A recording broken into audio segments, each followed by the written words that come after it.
Coming up, Destiny talks about some stuff to do here in San Antonio. Chloe turns up with some books, Alexis talks about new movies in theaters, and I wrap it up with some games to play with your friends. Welcome to the Lakefront Entertainment.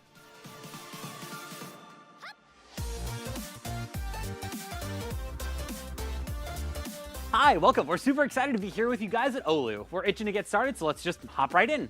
Let's start things off by heading over to Destiny as she introduces us to our first segment today with things going on around San Antonio that are pretty fun and entertaining for Our Lady of the Lake students, or TGOA, SATA, PFAE, FOLLUS for short. Thanks, JC. Welcome to TGOA SA. Things going on in San Antonio. Let's go. On Saturday, February 25th, the Riverwalk is getting decked out in purple, yellow, and green for Mardi Gras. Admission is completely free, although you may want to bring some extra cash for some good Tex-Mex while you're down there.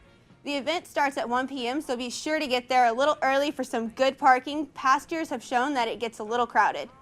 There's live jazz music performed by the Jim Cullum Reunion Jazz Band on the Arneson River Theater. At 2:15, the magician Tim St. John will be performing, and who doesn't like a good magic show or surrounded by drunken people? And then at 4 o'clock, you can stick around for the grand finale, the Riverwalk Parade, which notably is one of the few times a year to catch a parade that takes place exclusively on the water. With live music, good food, and responsible drinking, there's not too much to dislike about Mardi Gras on the Riverwalk. Check it out on Saturday, February 25th. If you're in the mood for some classic rock, the Tobin Center is hosting a Pink Floyd Laser Spectacular on February 24th. Tickets start at $28, and it's sure to be great for those of you who like lasers or Pink Floyd, which should be just about everybody. Even if you've seen this show before, Paramount is excited to show off its new features and lights, and is boasting a mind-expanding journey driven by cutting-edge effects, high-powered lasers, high-def large-screen video projection, and special lighting effects. And if the show is as awesome as it sounds, then you Pink Floyd fans owe it to yourself to check it out. Tickets are on sale now, so be sure to pick them up by 8 p.m. on February 24th. If you've got any more events going on around San Antonio or even around campus, go ahead and send it to us through the Lakefront Facebook page. Or just let us know if you see us around campus. We'd love to go. All right, that's all for me. Back to you, JC. Thanks, Destiny, for running us through the TGOA, SATA, PFAE, FOLLUS. Man, those events sound like some wonderful times for the extroverted crowd, but what about those of us who identify as introverts? Let's head over to Chloe Brown as she hooks us up with some lit literature!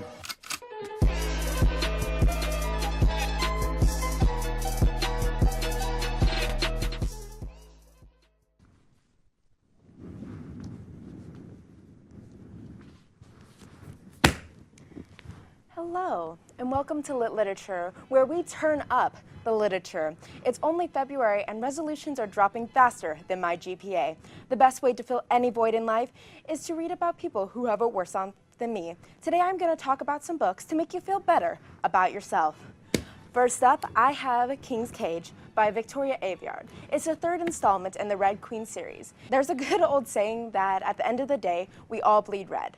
But that's not the case in this book. If you bleed red, then you are considered a peasant. It's a good fictional book to talk about segregation involving white people, so it doesn't hurt anybody's feelings. You can follow Mare on her journey of being a red in a world of silvers. The book is currently out in stores, and you can read the book and be glad that no one is judging you on the color of your blood. Next up is Optimists Die First by Susan Nielsen. First of all, let's look at that name. So many eyes in all the wrong places. Back to Nielsen's new book. With a name like Petunia D. Wild, you would be expecting the story to be about an outgoing, charismatic girl. But you'd be wrong. This book is about a classic agoraphobic teenager who sees life as a threat and tries to triumph through it all. One of her biggest challenges is to have to go to a mandatory art therapy class where she meets a boy named Jacob. You can practically smell the romance brewing. This book just came in and is currently in stores. That is, if you dare to venture outside your house. What's next? I think I'll go Selected. It's a selection by Kira Cass. Since this month is about love, we have to talk about romance. What's more romantic about being picked out randomly from 35 other girls to woo the heart of some random prince? It's like The Bachelor, but without the whole volunteering process. The 5 books of the series are already out, meaning that if one forced romance isn't good enough for you, then there are 4 more books to devour. Like reading about teenagers in horribly oppressed societies, then The Program by Susan Young is the book series for you. In this dystopian future, there is a suicide epidemic happening that causes some kind of virus. So obviously the best way to stop suicide is to erase all the teenagers' memories. Problem solved, right? Well, maybe that would just solve all of my problems. You can follow Salome trying to keep her memories intact in book 1 and 2. The third installment is coming out of April this year. Have you ever been offered the opportunity to work for your dream company? Nope. Well, neither have I.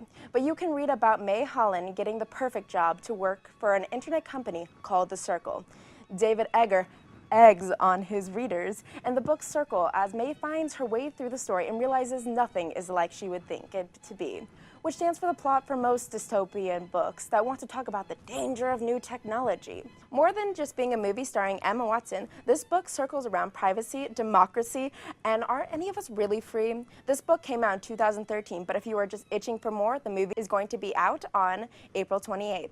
So there you have it, all the awful things to make you feel better about your first world problems in the comfort of your own home. And that's all I got booked. See you guys next time. Back at you, JC. Good job, Chloe, on letting us know about what's happening in the hip world of literature.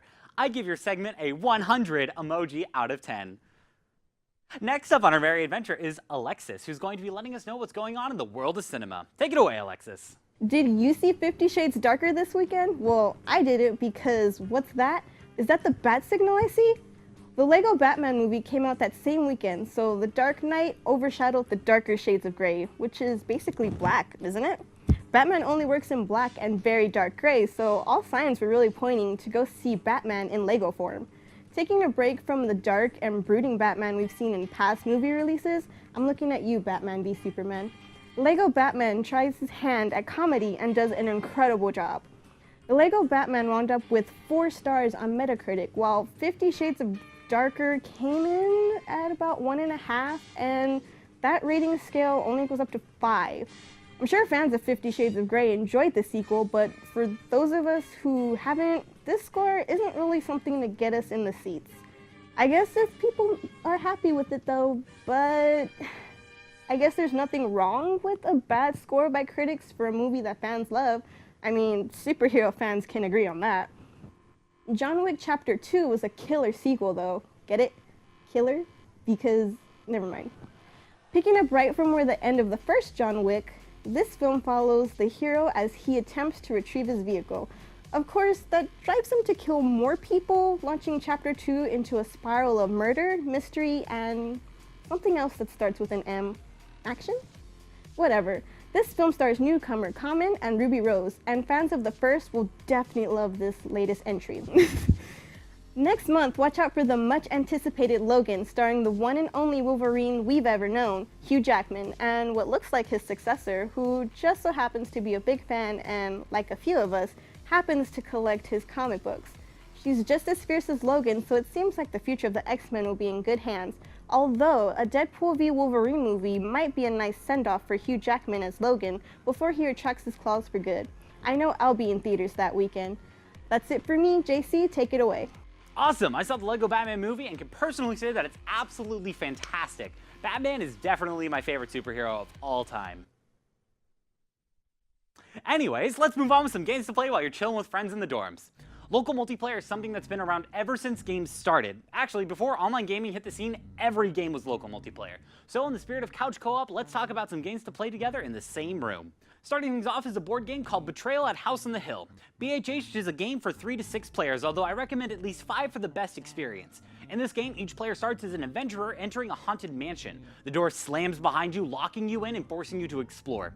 As you move around the mansion, random rooms that correspond to either the basement, ground floor, or second floor get placed down depending on where you move to. This means every time you play the game, it's an entirely different experience. In addition to that, each time a room with an omen card is revealed, whoever revealed that omen card rolls for the haunt. Depending on the omen revealed and the room the omen was revealed in, a different haunt will start, which will decide who among the group is the betrayer.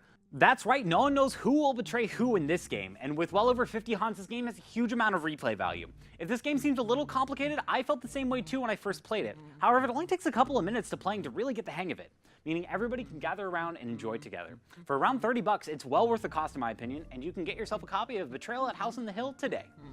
If you're looking for something a little more hardcore, and you like shooting demons in the face with giant machine guns, check out Doom. No, not that Doom, this Doom. Yep, Doom the board game, based on the hit Bethesda game, is out now, and I can personally say that it's pretty BA. Doom is a tactical combat game for 2 to 5 players. The game is asymmetric, so one player plays as the demons and everyone else plays as the elite space marines. Throughout the game, players take turns moving their characters, making attacks, defending objectives, picking up new weapons and health packs, and generally trying to survive. There's a ton of different classes, weapon combinations, and missions for the players to try, so replayability is not a concern here. Each session is lengthy, taking about 2 to 3 hours, but even so, when I was playing it, I was engaged the whole time.